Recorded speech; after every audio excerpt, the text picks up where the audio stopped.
北宋嘉佑4年，震惊朝野的私盐案败露，由此牵出淮南转运使张可久勾结辽人通敌叛国的黑幕。张可久在辽国斥候的协助下，仓皇出逃。开封府展昭奉命缉拿，一场隐藏在私盐案背后的更大较量悄然展开。站住！翻过这座山就是辽国大营，别让他们跑了。我来断后，你们俩先走。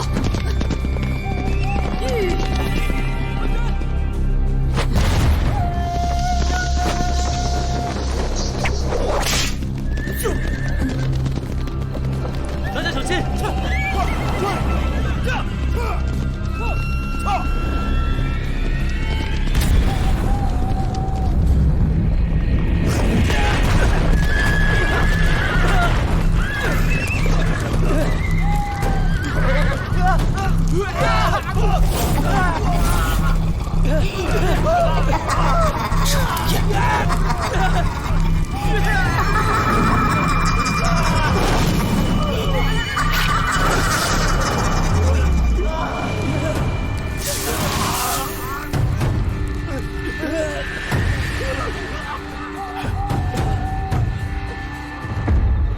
大家收敛心性，不要中了歹人的幻术。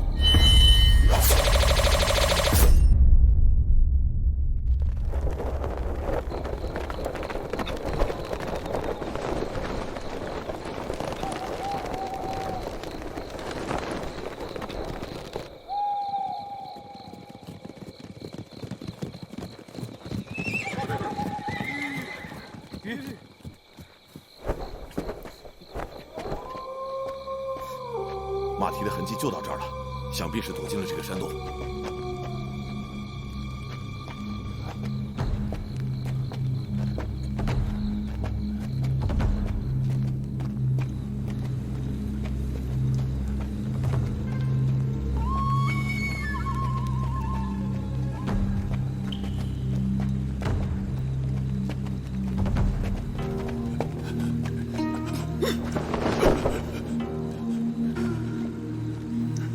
没有路了，完了！这次恐怕是葬身于此。这个水是活水，必定通向外面的湖泊。我们可以出去，但他怎么办？就算是死，也要把他带出去，绝对不能把他留给开封府的人。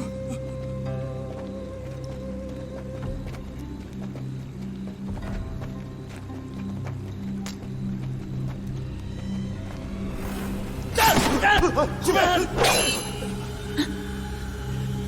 不要！赌臣，请召。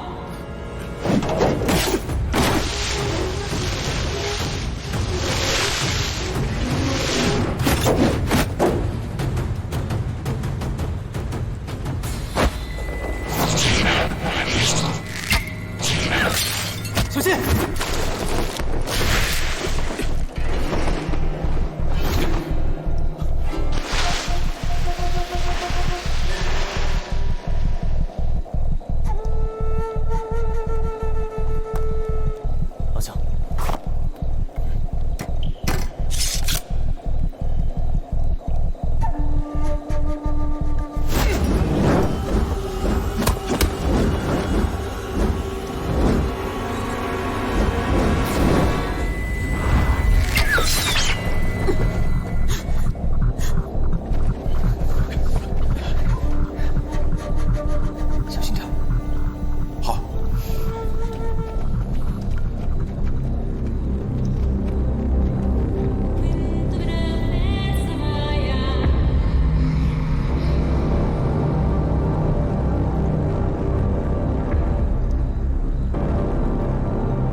下水，走。老将，没事吧？没事。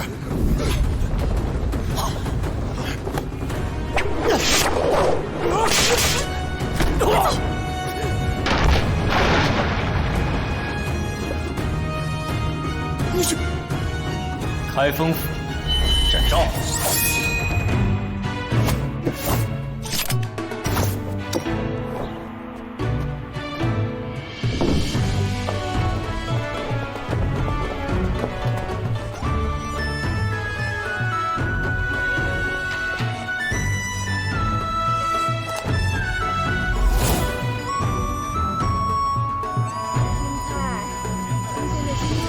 展大人外出数月，有所不知，如今各地大旱，西民都涌进城里了。就连这皇家道场先神宫，近日也带着百姓求雨祈福呢。展大人也莫要焦心，这老天爷的事儿，咱们想管也管不了啊。别人要去。行，找别人啊。小姑娘，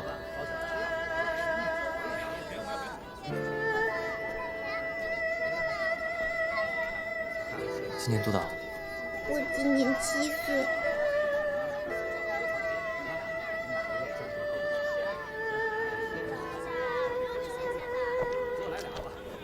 那就买点吃的。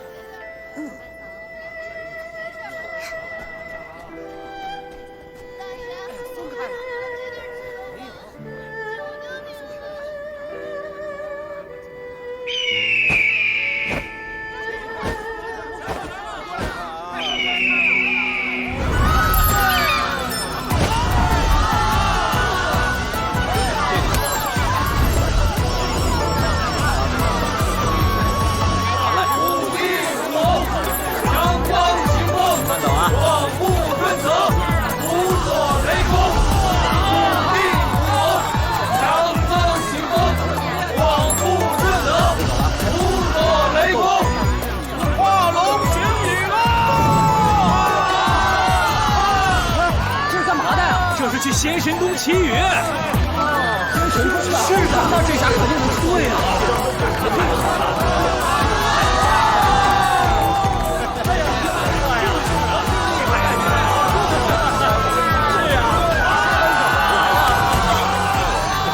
姑娘真漂亮！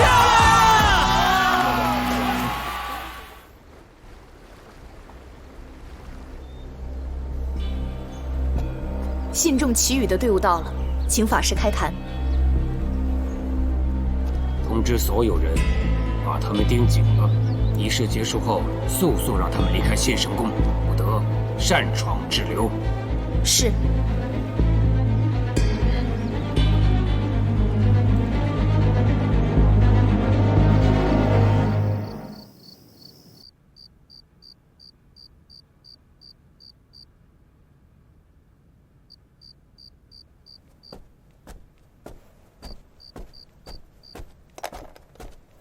大人，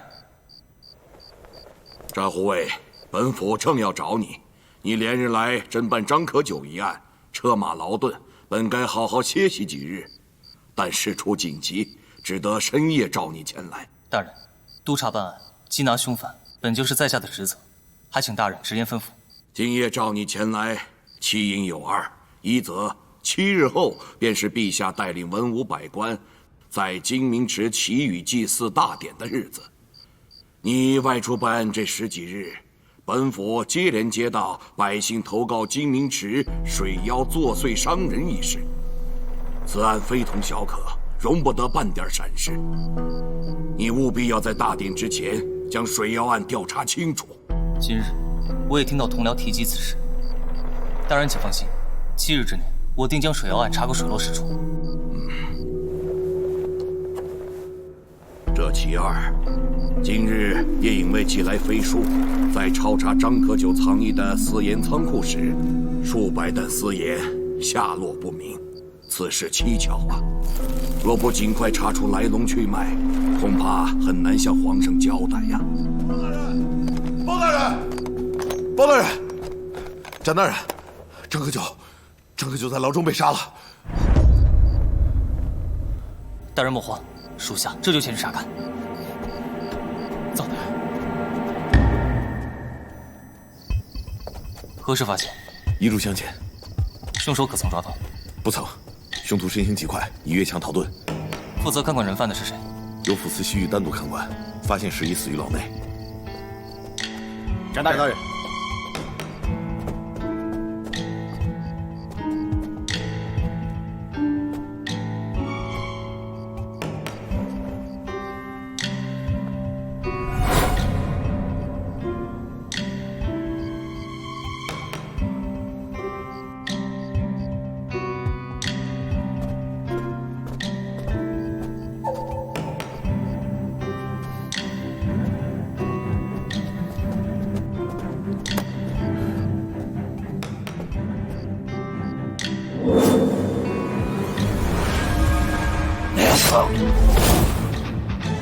你是什么？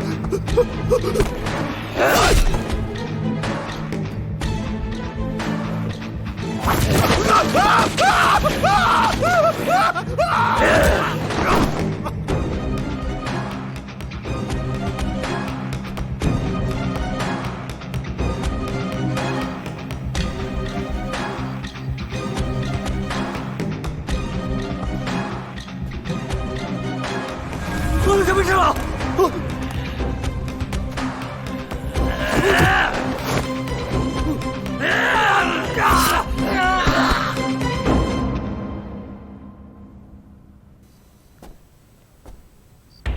展大人，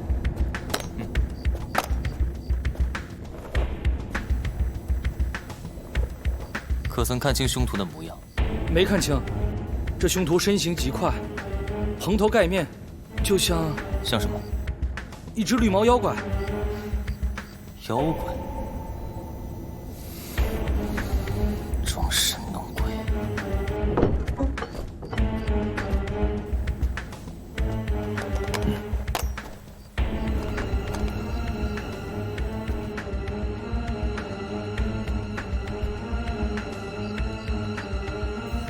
脚步相向而行，没有征兆。凶徒与张可久认识。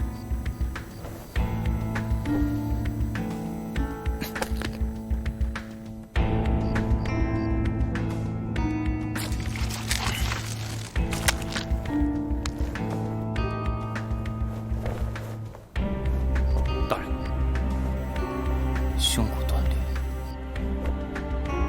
凶徒竟然徒手摘走了张可久的心脏，好大的力气！大人，好像是水藻。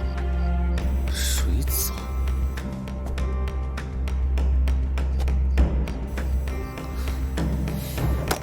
金明池。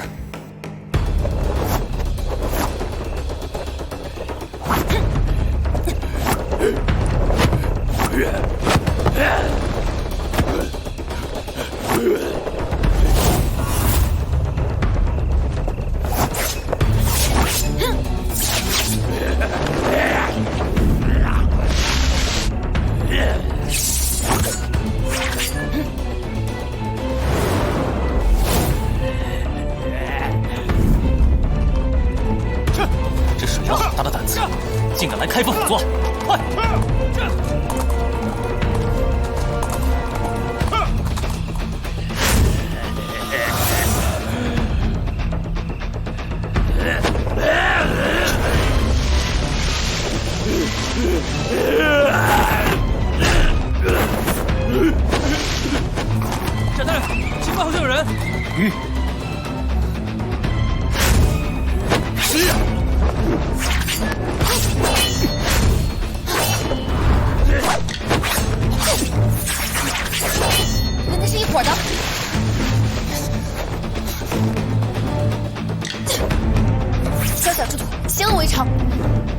我与那贼人并非一路。那你们到底是什么来路？开封府展昭。开封府。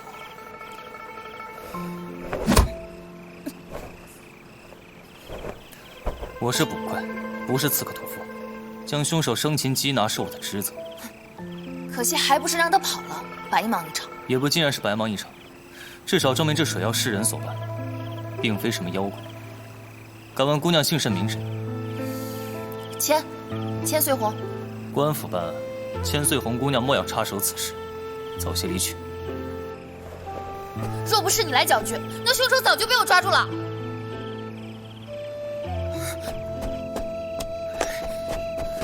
若是我帮你擒住那水妖，你可愿帮我引荐开封府包大人？姑娘若有冤案，尽管来开封府击鼓鸣冤。抓水妖乃我分内之事，就不劳烦姑娘了。是。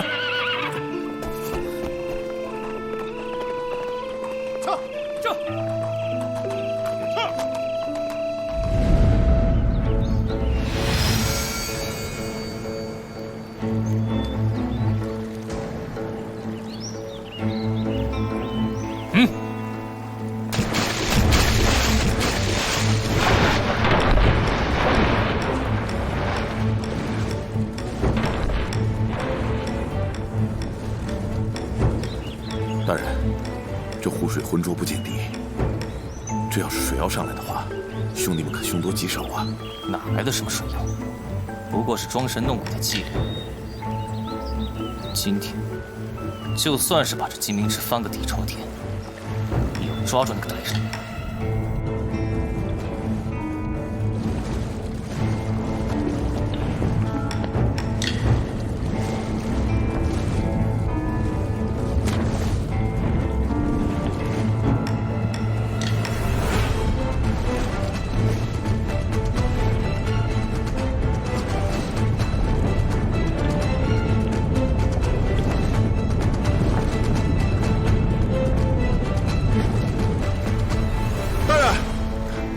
大人，水妖抓到了。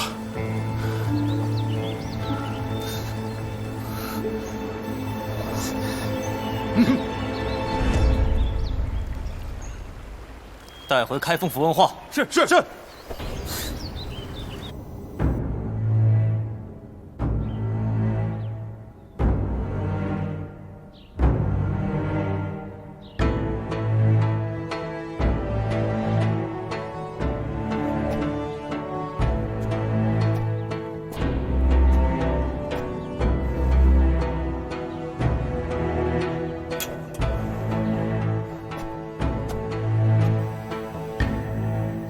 不管你们信不信，反正我不是水妖。你若是水妖，此刻怎可能站在我开封府内堂说话？你乃金陵人士，平日以走水路押镖为生，到开封仅2日，那水妖案自然与你无关。你若是觉得我们连水妖是谁都无法分辨，未免也太小看开封府了。你是如何知道的？从你所使用的兵器来看，分水峨眉刺乃是一门水中的兵刃，而且你随身携带了水路镖师的开路鱼符。金陵一带湖泊众多，水路繁杂，专门押水路的镖局更是金陵独有。近日，从金陵方向来的押镖队伍，只有2天前的一支。没错，小女子千岁红正是金陵的一名水路镖师。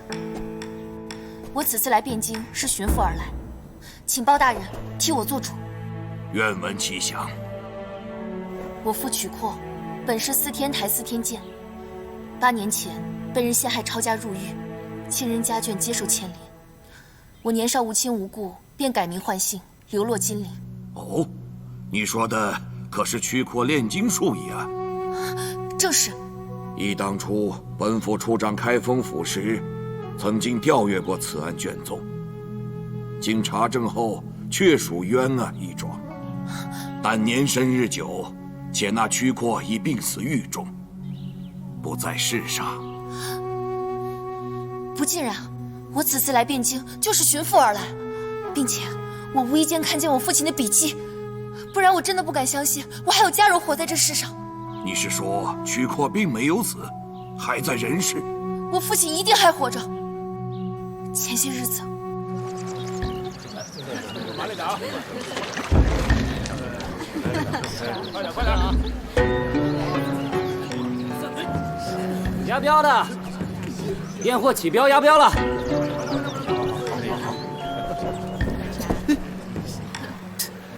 验吧。没想到啊，这镖师竟然还是个小娘子。哎呦，疼啊！你杀手命！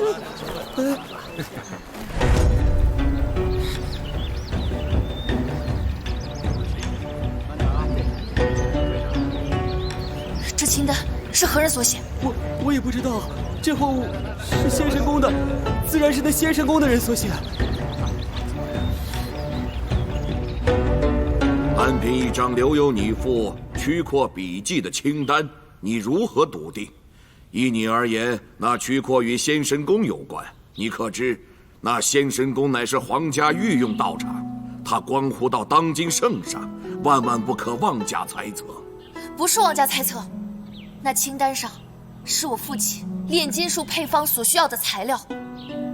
若我父亲尚在人世，试问天下除了仙神宫的人，还有谁有着偷天换日的本领？既然你是为寻父而来，今日为何又出现在这金明池的水下？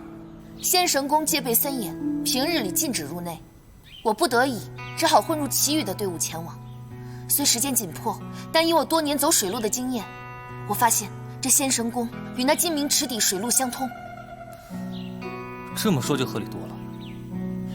怪不得我们把金明池翻个底朝天也不见水妖的踪迹，莫非这水妖顺着地下的水道躲进了仙神宫？我才不管水妖如何，我只是借助暗道去仙神宫一探究竟。所以说今日你在金明池是为了找到仙神宫的水道入口？求大人彻查仙神宫，助小女子救父亲于水火之中。快请起！那仙神宫是为皇家炼制丹药的地方，没有宫里的旨意，任何人不能自扰冲闯，除非有十拿九稳的证据，否则就是开封府也不能妄动。那如果我能证明的水妖就是藏匿于仙神宫中呢？昨晚水妖袭击牢房，杀害了张可久，显然是有人指使，为的就是让张可久永远闭嘴。依卑职所见，或许这仙神宫与水妖案有着暗中的联系，或许这仙神宫就是水妖案的关键。你心思细密，且水性极佳。如今皇上启宇大典在即，水妖一案迫在眉睫，你可愿意与展昭一起去调查仙神宫水妖案？真的，谢过包大人。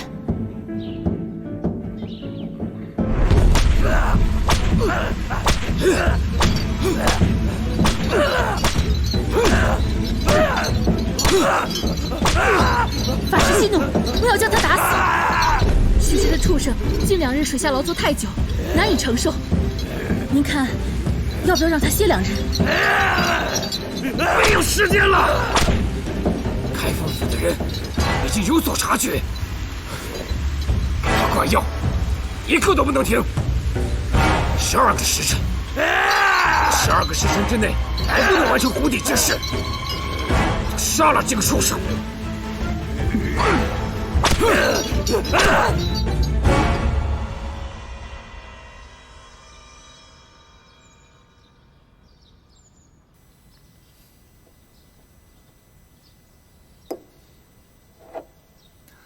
按照衙门规矩，拜过衙神了。拜过了。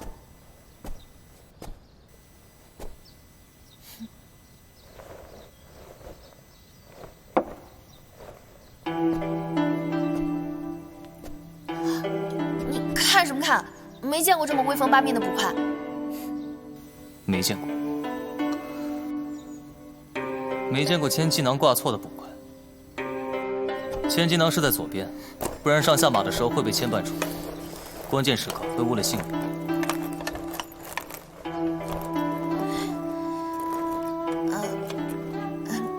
这些东西我好像在哪儿见过。对，这是从金明池底捞上来的。整个金明池底纵横交错，铺满了这些似铜非铁的东西，还不规律，显然不是抛弃或者藏匿的赃物。你是说，这是有人有意所为？这样的一节缎带，仅完整的一根就重达100斤，而且从表面附着绿胎来看，被安置到水下的时日应该不足月。如此庞大的工程，想要在短时间之内神不知鬼不觉地完成，无论是水性还是力量，都绝非一般人。你的意思是，这都是水妖搞的鬼？没错，近1个月水妖频频上岸，想来也不是出来吓人这么简单，定是被百姓无意间撞到了在水底铺设缎带，这才让他动了杀人的心思。那你说，这水妖为何要如此大费周章？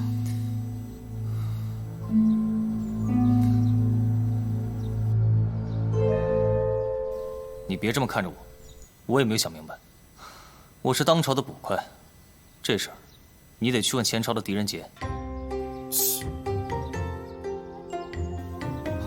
对了，之前你在金陵码头看到的那些矿石原料，我查过了，都运去了仙神宫的北郊熔炼厂，而这些似铜非铁的东西，应该也出自那里。我就说吧，这仙神宫肯定有问题。你之前还不信我。可是我还是有些事情没搞明白。我要去拜访一位故人。哎，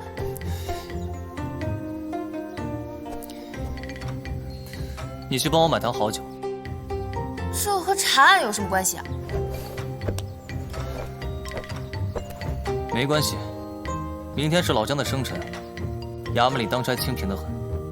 他平日里不舍得吃喝，你去给他买一坛，就当兄弟们给他庆贺了。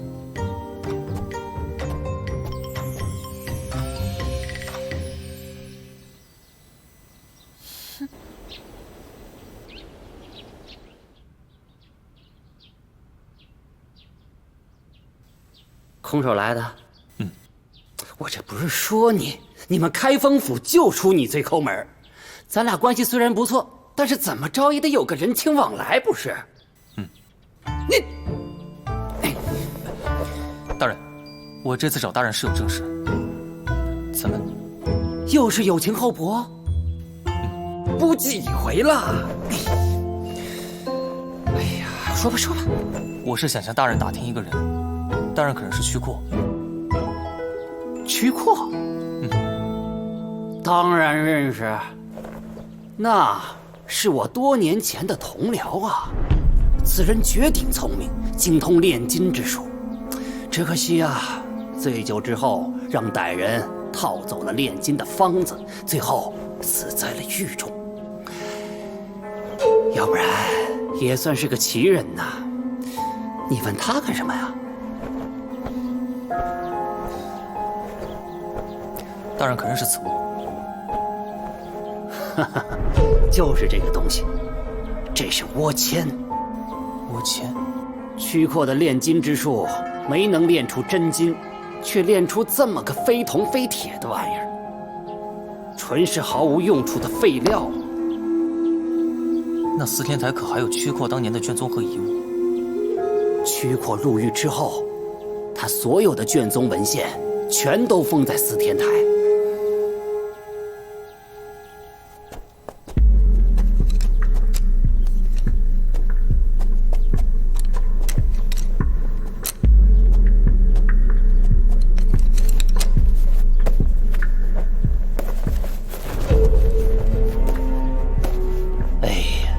曲阔呀曲阔，成也于死，败也于死。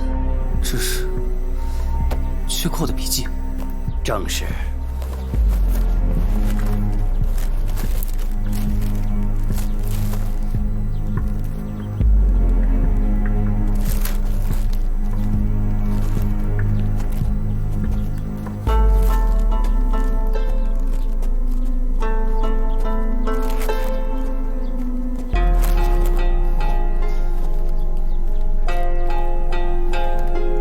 多谢。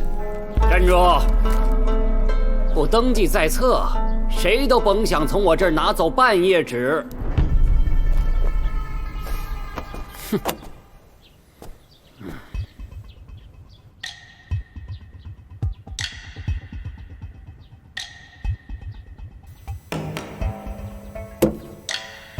这是祈雨大典构建图。这个被划掉的名字是谁？应该是负责督造祭祀泥牛的张大人。哪个张大人？就是你们前2天刚刚缉拿的张可九。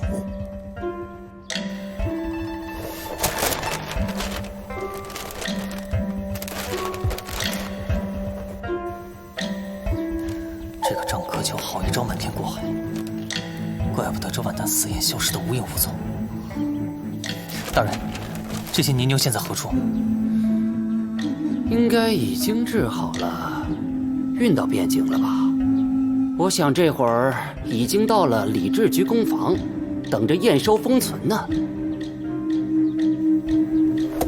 哎，站住！记得有轻后补。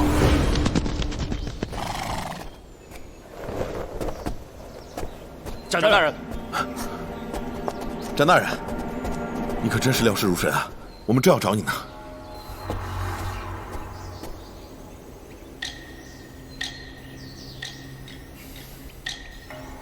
终究还是来晚一步。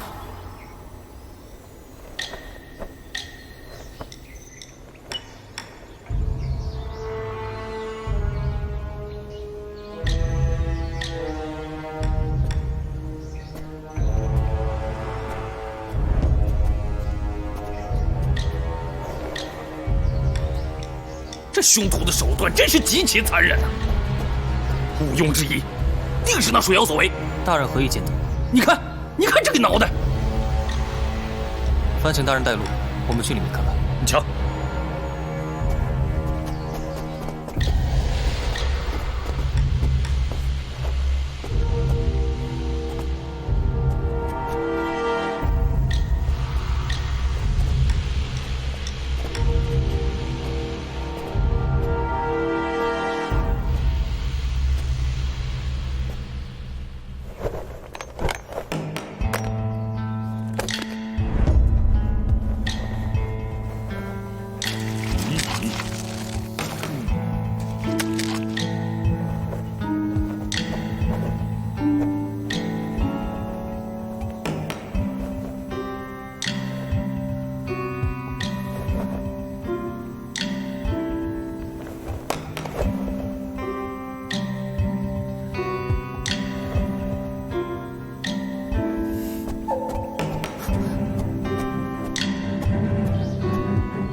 不对，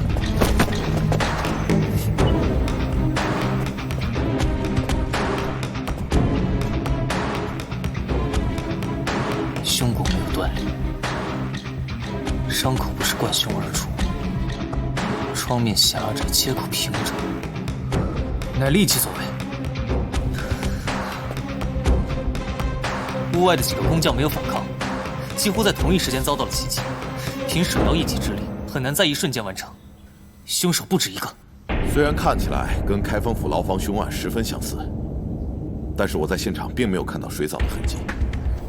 这些人假扮水妖，一定另有所图。袭击礼制局非同小可，况且这些凶手害命不求财，应当是这些人知道些不该知道的事情。凶手伪装成水妖伤人，答案只有一个：掩盖真相。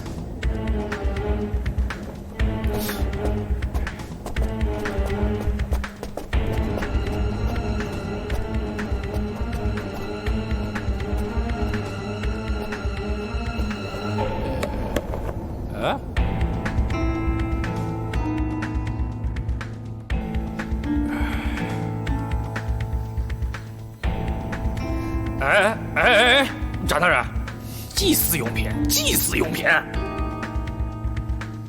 啊，幸好啊，这泥牛完好无损，不然误了祈雨大典，那是大家伙一起掉脑袋的事儿啊！哎，展大人，不可！为何？这是皇上3日后要祈雨的泥牛，上面都有皇家的封条，没有皇上的口谕，任何人都不能擅动。老姜，哎，看来张可脚私盐案，那不翼而飞的百担私盐是找到了。你的意思是，这牛里面是盐？那还等什么？大人，你要是不方便，我来。你没听他说吗？这可是皇家御用的泥牛，别说是百担私盐了，就算是金矿银矿，我们也无可奈何。等我们回去禀报包大人吧。你们开封府的人就是麻烦，这水妖明摆着就是跟仙神宫有关，直接带人冲进仙神宫救出我父亲，顺便把那水妖杀了便是。你能不能杀得了水妖我不知道，但是仙神宫是皇家禁地，就这一条，就够我们死好几回了。还以为展大人是个英雄，没想到只是个贪生怕死的老油条罢了。老油条，不是，那个展大人，这里杂乱无章，乌烟瘴气，咱们可以去后院瞧瞧。请。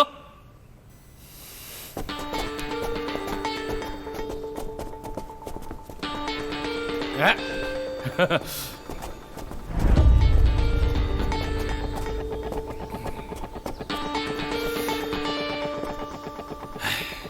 真惨。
刺客青天白日带着尸体，想要躲开人群并非易事。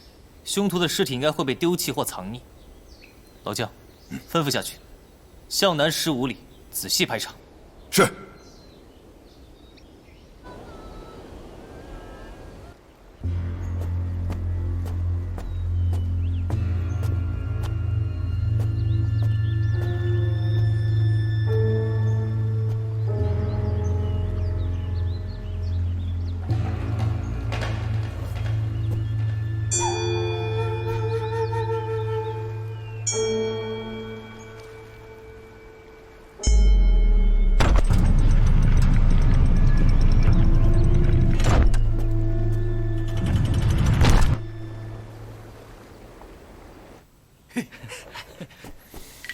江捕头，来，您上座，坐，坐哪不一样？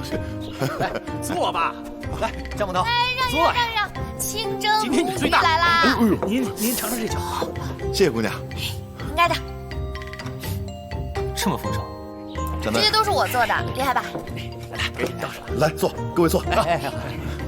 今天特别感谢千岁红姑娘，还有这么多的兄弟们，给我准备这么多的菜肴，庆祝我老姜的生辰。老姜在这里敬各位一杯，来，谢谢大伙，喝。好，谢谢大人。坐，快坐，吃。千岁红，之前怎么发现你这么厉害？这好吃，好吃。我不就给你1坛酒的钱吗？你上哪儿整这么多菜？来，生辰就该有生辰的样子，有酒无肴怎么行？而且我就只是小肉的鸡手，给兄弟们打打垃圾。给你买上。好试试。今天你就把那些什么衙门规矩都放一放，别老来。来，这碗我敬你。应该是我敬你。吃这个。你这又是酒啊，又是肉，这也不错，花了不少。不多不多，这些啊全都是奶奶的账式。真是借回光了。要我说，这来，大家吃点这个，哎，好，还有这个，来，哎，谢谢姑娘。头你也喝。哎，别光吃菜。报，展大人，尸体已找到。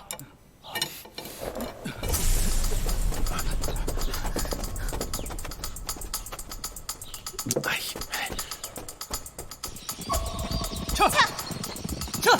呀，撤！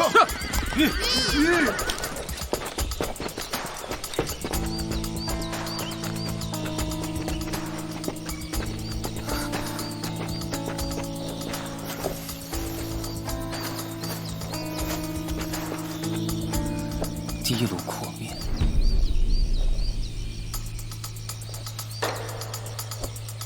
腿部结实，死者应该常年骑马，为了保持稳定，相较于正常人有较宽的胯骨。如果没有猜错的话，死者应该是辽国人。到。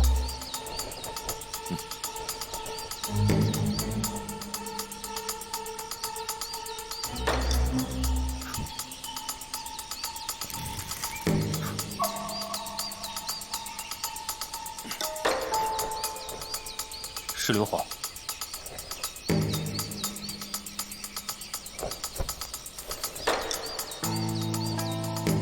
如此解释便说得通，这就是他伪装成水妖的证据。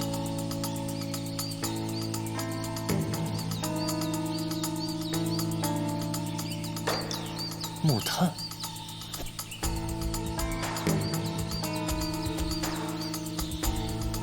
炉甘石粉末。硫磺、木炭、炉甘石，能接触到这些的，只有熔炼丹药纸。我之前押镖的货物也是这些东西。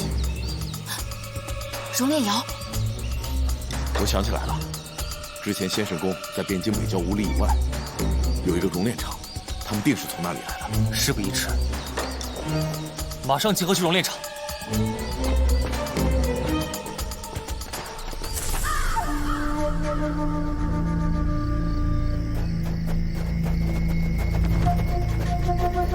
快！是。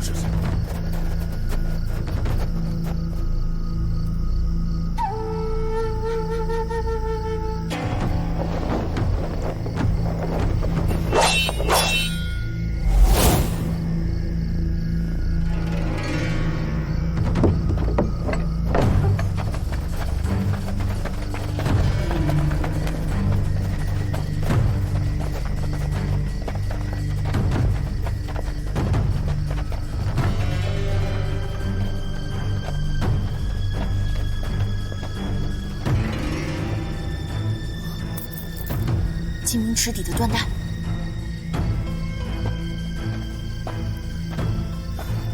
这些人果然跟先生宫是一伙的。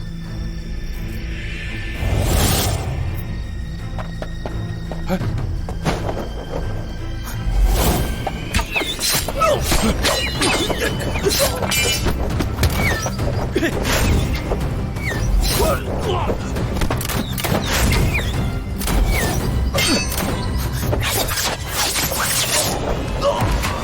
埋伏了。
障眼法。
都别过来！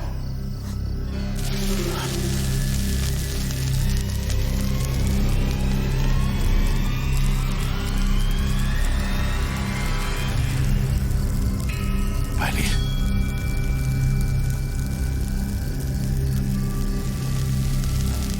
这些木桶里装满了火药。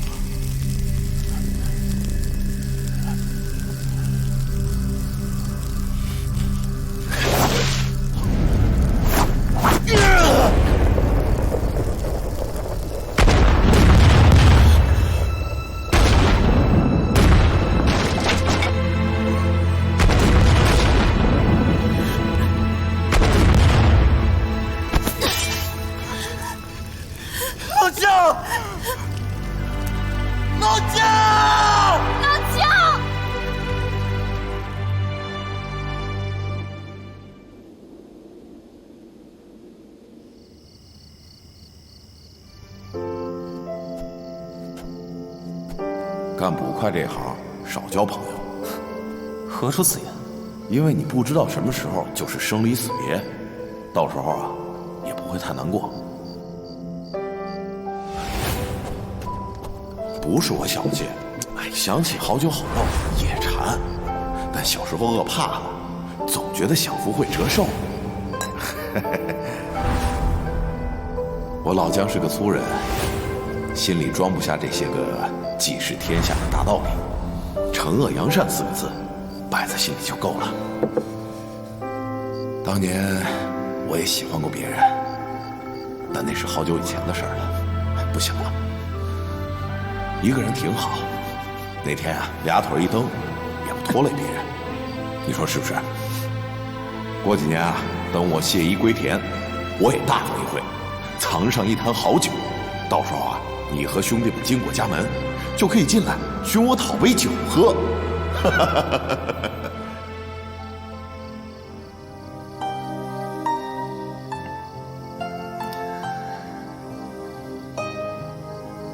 这个老姜，平日里抠门得很，没想到今天连自己的酒都没有喝完。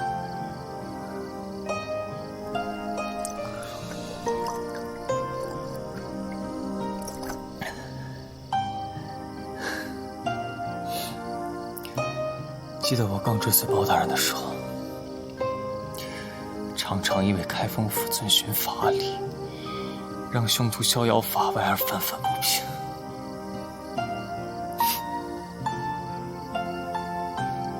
我那个时候也因为冲动，犯下了大错，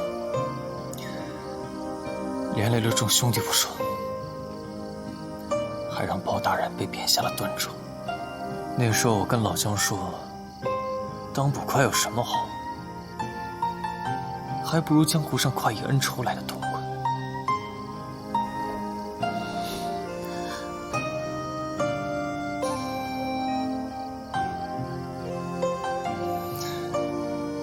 那时候老姜告诉我，快意恩仇是一个人的痛快，而捕快换的是天下百姓的安稳。这个行当总要有人去做，既然选择了，那生死便也怨不得别人。要是那凶徒落在我手里，我才不管什么衙门规矩，我定将他碎尸万段，以为江捕头在天之灵。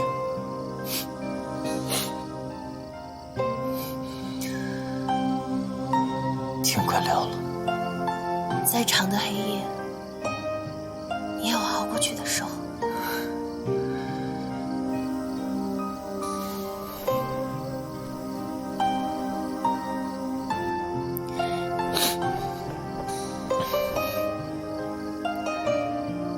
你说的对，我是该把这些衙门规矩放一放了。还有3天就是皇上的祈雨大典，看来我们是得使些非常手段。你的意思是夜探仙神宫？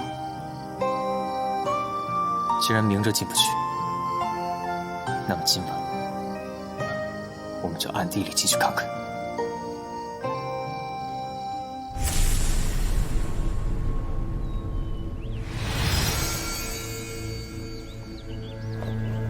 法师，一切都已准备就绪，只等您一声令下。北郊窑厂一事牵连甚广，开封府遭受重创，恐怕会对我们仙神宫不利。您看要不要？不足为惧，一时半刻，他们还不敢对我仙神宫怎么样。只需3日，3日之后祈雨大典，宋朝皇帝死期一到，我10万契丹勇士便可踏过边关，起兵伐宋。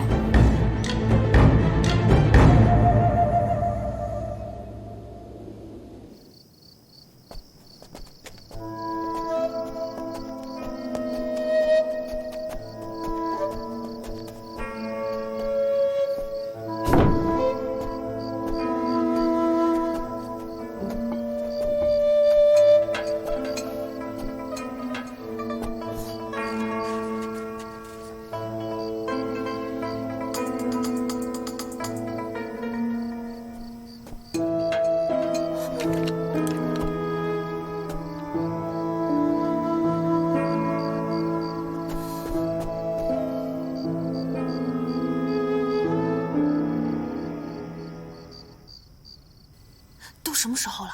你还在这欣赏字画？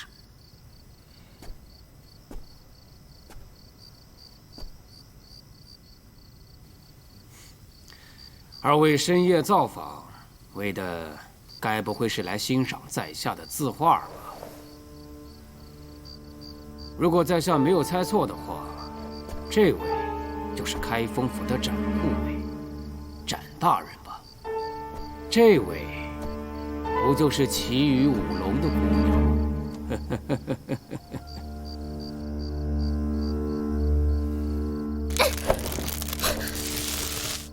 依尘法师，别来无恙。我与展护卫并未有所交集，这别来无恙，似乎有些交浅言深了吧？依尘法师可真是见过，前几日护送张可久逃遁的几个辽国奇能异士，其中就有依尘法师吧？辽国细作昨日前进李支部大开杀戒，想必也是依尘法师的杰作。一派胡言！纵然死人不能开口说谎，但是想要做到天衣无缝也是难事。试问这汴京都城上下，除了这炼丹制药的仙神宫，还有何处有这硫磺与炉甘石？就凭这不足道的歪理，你开封府竟然奸商诬陷，抹黑我仙神宫。哼！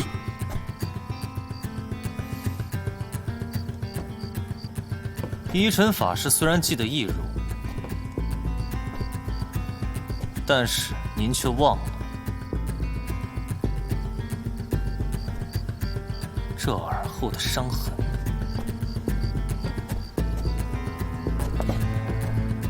纵使依尘法师有通天的本事，也没能治好自己的断手。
等我死了你再拜见！你再不出手，我们迟早一起死在这里！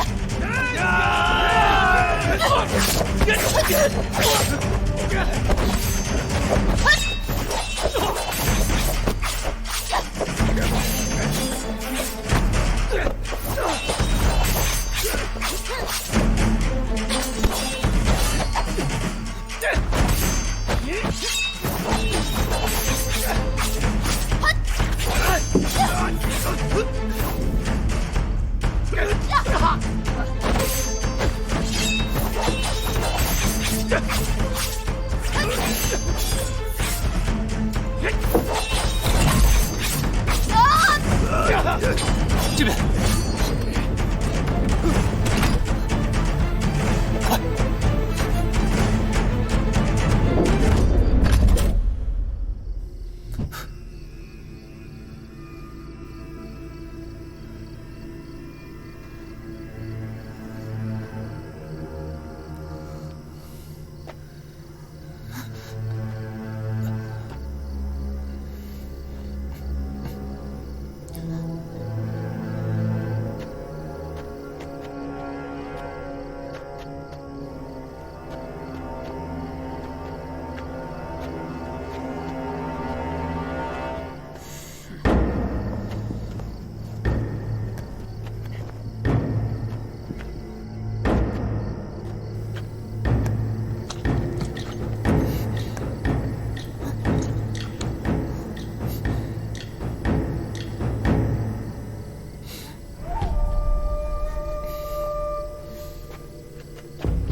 什么东西？如果没有猜错的话，与之相连的，应该就是仙神宫的壮杆，肯定是他们装神弄鬼的东西。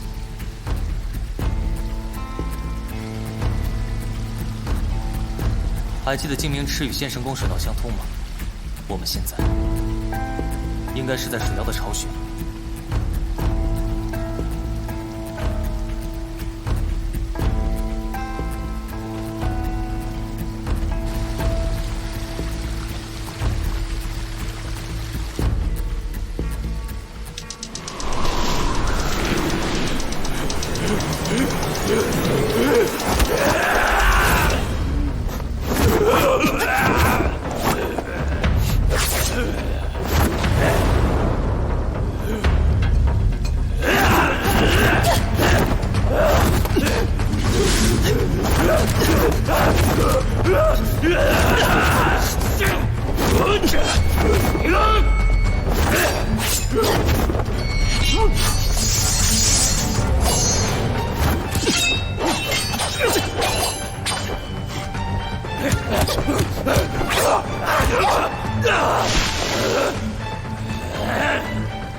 不用追了。我们现在在水妖的巢穴，这里四通八达，危机四伏。刚刚滴在我身上的水，并不是普通的水，而是新水妖的药水，千万要提防。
小心！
你没事吧？没事。这一尘法师害人重害己，我在他腰间的葫芦装的是行云水妖的药水，这水妖在临死之前循着气味而去，才撕开了他的伪装。我们走吧。哎，你刚才是不是把我扔出去了？凭什么是我被扔出去？那下次换你问我。行。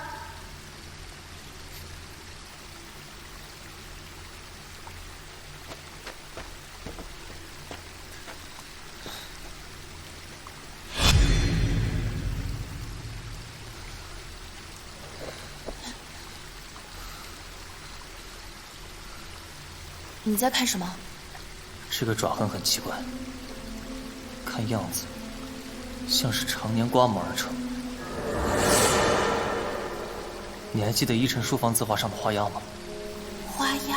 换个角度看，很多名士在他们书画的落款处都有自己的花押，通常也是因为难以作假，所以起到了防伪的作用。如此说来，这水妖才是真正的依晨法师，被这些斥候用草药给饲养，失去了心智，取而代之，这才变成不人不鬼的样子。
出来！别杀我！别杀我！别杀我！别杀我！求求你别杀我！别杀我！我出！别杀我！别杀我！别杀我！别杀我！别杀我！求求你别杀我！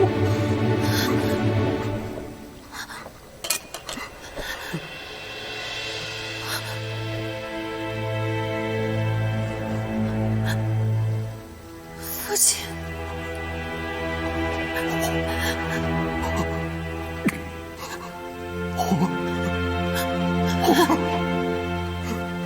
父亲，父亲，真的是你？真的是你吗？你先起来再说，起来再说。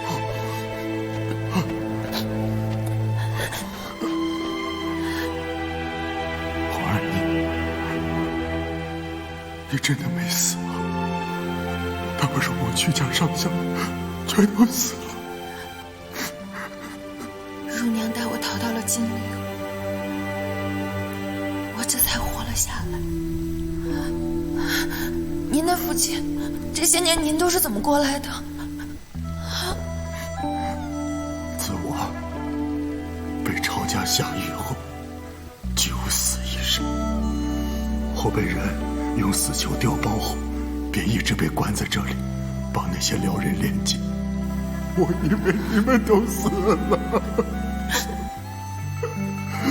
好几次都想一死了之，我没想到还能再见到我的父母。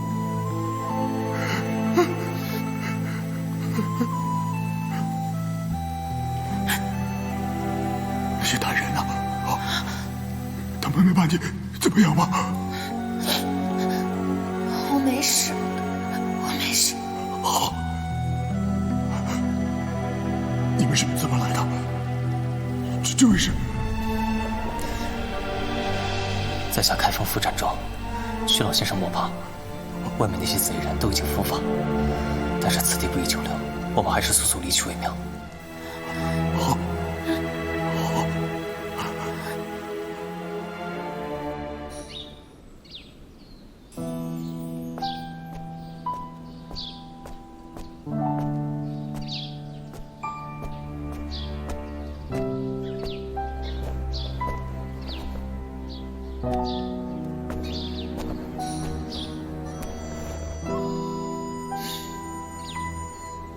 昨夜一场混战，你还受了伤，怎么不好好休息，多睡一会儿？睡不着，一闭上眼睛就是仙神宫、水妖、辽国的斥候。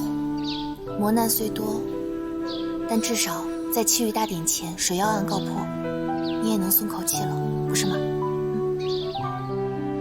虽然歹人都已伏法，但是不知道为什么，总觉得案件仍旧疑点重重，却又毫无头绪。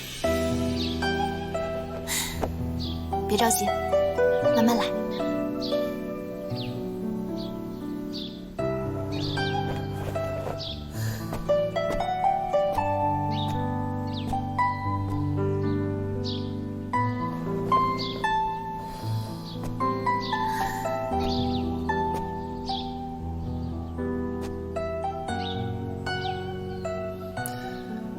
徐老先生呢？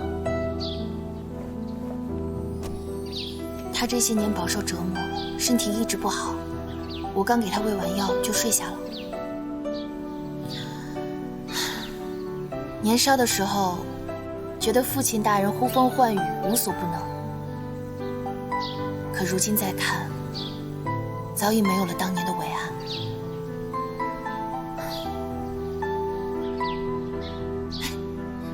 你别不信啊，我父亲当年可厉害了，连闪电都能造出来呢。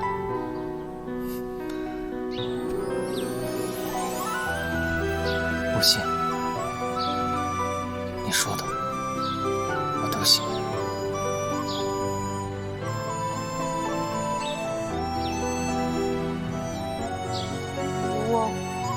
我父亲好像在叫我，我先走了。7月8点之后，你如何打算？我打算带我父亲回金陵。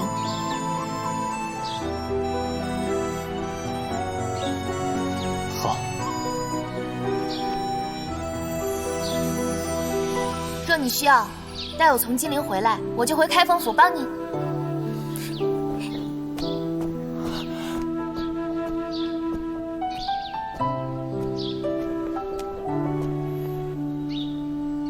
我等你。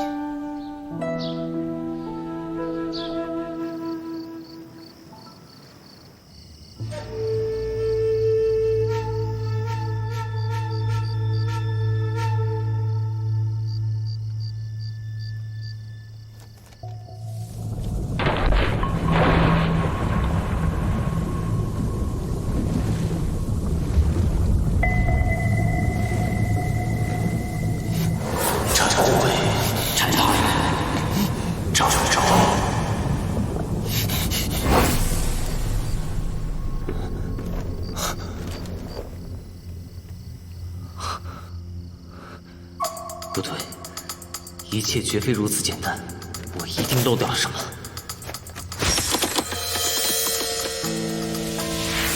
我无意间看见我父亲的笔记，不然我真的不敢相信我还有家人活在这世上。此人绝顶聪明，精通炼金之术。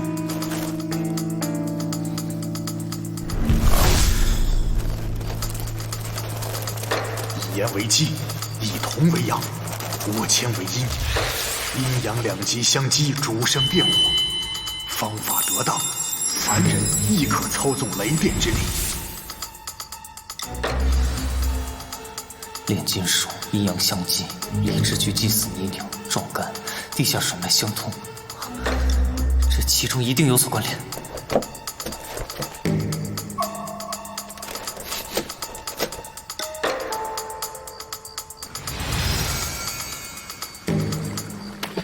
泥牛溶解，使池水中盐分升高，与水底缎带发生反应，再通过缎带的阴阳两极传入一宫装置，蓄养异变。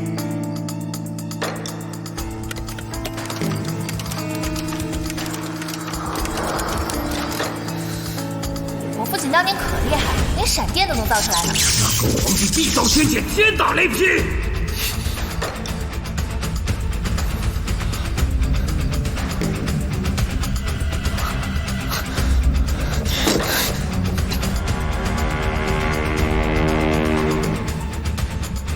大旱不雨，田苗枯槁，圣上感念民间，公益金明池设坛，率文武百官祭祀戮拜。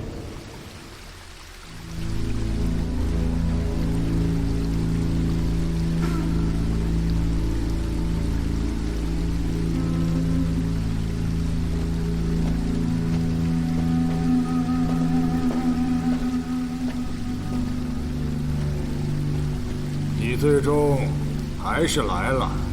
你本来有机会重新选择你的人生，但是你又一次选错了。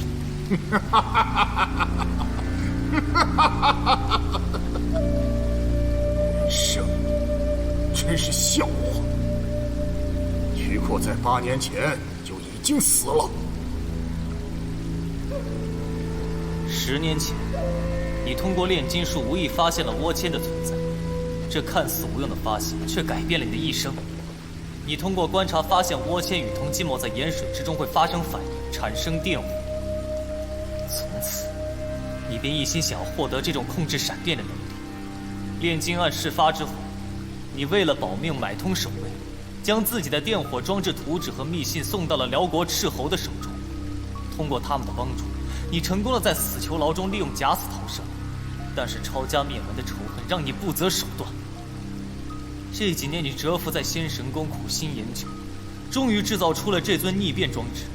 因为需要更长的威力和距离，所以你利用了张可久，将数百担私盐巧妙地藏匿在祭祀用的泥牛之中，而后又令水妖在湖底下布下倭签与铜线，企图在皇帝祭祀大典当日，用你制造的闪电来谋害圣上。开封府真是藏龙卧虎啊！好，好。而至于那个冒牌的依尘法师，他不过是受命于你的傀儡，他挡在你的面前，让我们所有人都以为事情到此为止。所以当我们进入壮干祭坛之前，你杀死了囚禁的苦役，伪装成受害者。但让你没想到的是，你却见到了本以为不在人世的女儿，但这也成为了你绝佳的掩护，侥幸地骗过了我们所有人，继续实施你的计划。收手吧。收手！一夜之间失去家人，在天牢里等着秋后问斩，你可曾试过？你看看我的一条膝盖被刑具夹碎了，他们用针在我的脸上刺着耻辱。你让我收手，我什么都没做，就遭受了天底下最残忍的对待。所以，你就让真正的依尘法师变得不人不鬼。所以你就杀光李治区所有的工匠，你凭什么用这么多人的生命来回应你的不公？对，我就是要让他们来给我陪葬。现在还来得及。爹。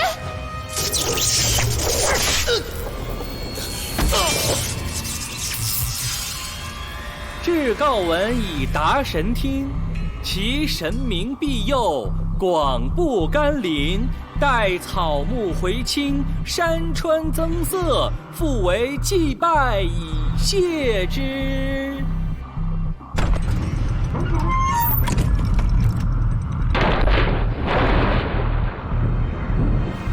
乖女儿，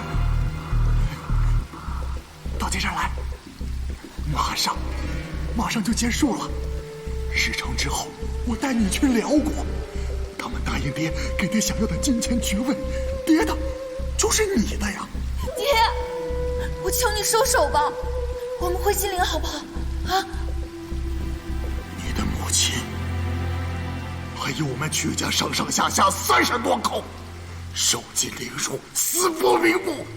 我跪下来，磕破了头颅去祈求他们，当时可有人向我住手，去饶了他们。那些歹人让我身在地狱，让我为友，但这地狱的异火让他们给我陪葬。爹，你现在这个样子，和那些人有什么两样？要以天下动荡，百姓生灵涂炭来偿还仇恨，我宁可不要。一切都完了，你们谁也别想拦我，谁拦我，我就杀了谁。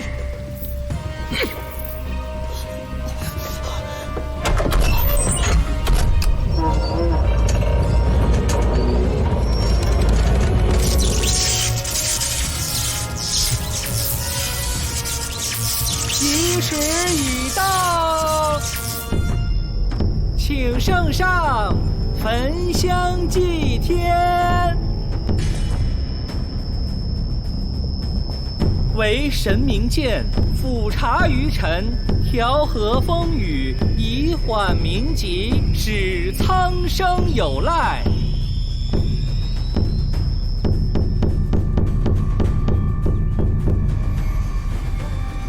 一切都结束了，逆变装置一旦开启，就无法停止。杀了我也没用。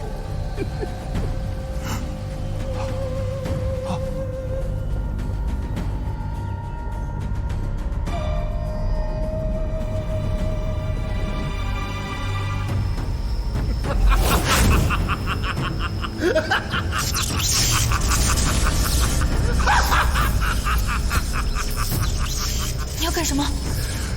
替我好好活着，每天他妈不都发的！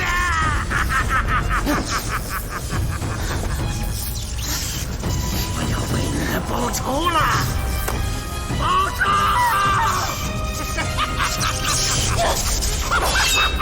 千岁虎！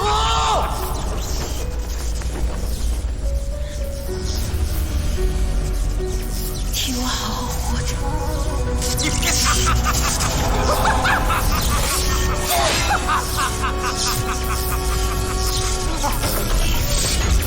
怎么回事？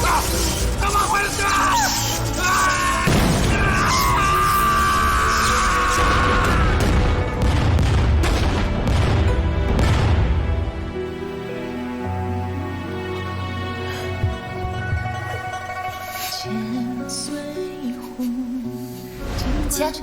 千岁虎，看什么看？没见过这么威风八面的捕快。再长的黑夜，也有熬过去的时候。无心，你说的我都信了。若你需要，待我从金陵回来，我就回开封府帮你。奈何缘见人间会相逢。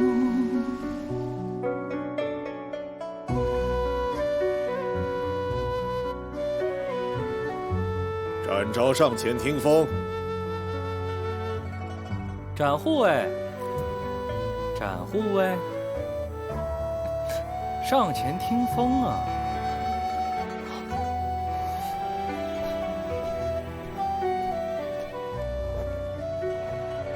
展昭，忠君爱国，其心可嘉。封四品御前带刀护卫，赐玉猫金牌一面，以彰其功。吾皇万岁万岁万万岁！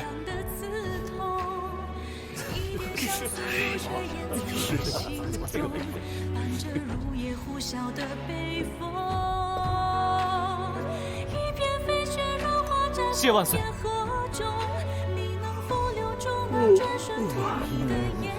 有本启奏，无本退朝。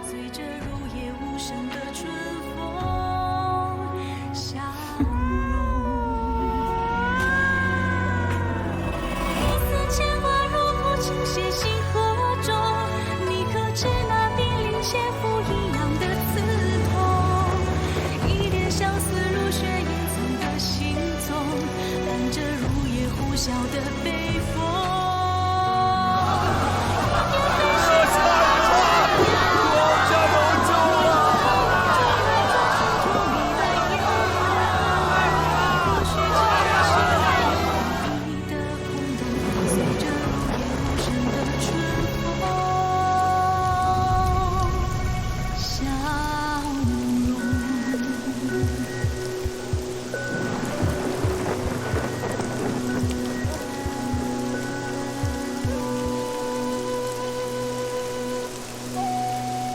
好，谢大人。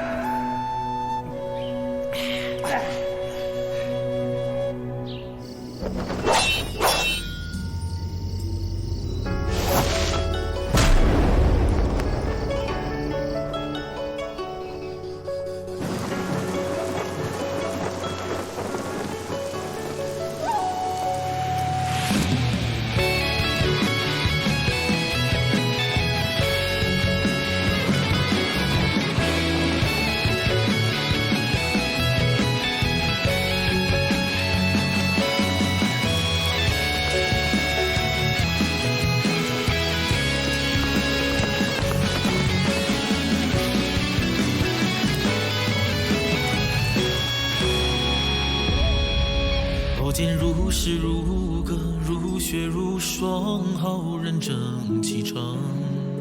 我自北望幽云，一叹恨欲狂。江湖似真似假，似暖似凉，明道和暗墙。我愿守得云开，等待月光。清风送你送我，送给孤影，匹马也仓皇。下路归来仍是少年好劲壮。若能手执玉壶，斟满琼浆，洒落满地香。心头血所向，依然跨阴阳。纵然是乾坤倒悬，日月也无光。看那些魑魅魍魉，是谁心里的模样？我不管是成是亡，是猫还是狼，手中举拳莫彷徨，随